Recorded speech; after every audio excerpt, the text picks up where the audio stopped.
efa misy orinasa daholo satria lay tsenam-barotra zany voazarazara hoe ato orinasa zao ato orinasa zao mba ahafahantsika mahazo vokatra aingana. Raha orinasa ray manko zany magnano an'ity lalana lava be ty de fotoana lava ihany koa ny asana dia misy ampahany zany isaka orinasa.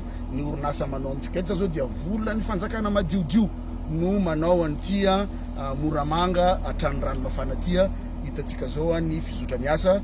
Rehefa aveo tsika dia hijery orinasa anankiray indray zay famatsiam-bola erahany fitondram-panjakana malagasy amin'ny banky iraisany pirenena izay isana indray zany io ny aveo ranomafana atrany Toamasina. Fa eo ampiandrasana an'le tena asa goavana de efa hojerevantsika sahady ny agnamorana ny fivezivezena amin'io lalam-pirenena faharoa zay lalan-dra lehibe mampiodina ny toe-karen'ny pirenena. Ka ny toky omeny ny fitondram-panjakana omeny ny ministre ny asa vaventy dia ny hitondra fagnatsarana amin'ny fomba farany aingana ny route nationale numéro 2 zay mampiodina ny toe-karentsika.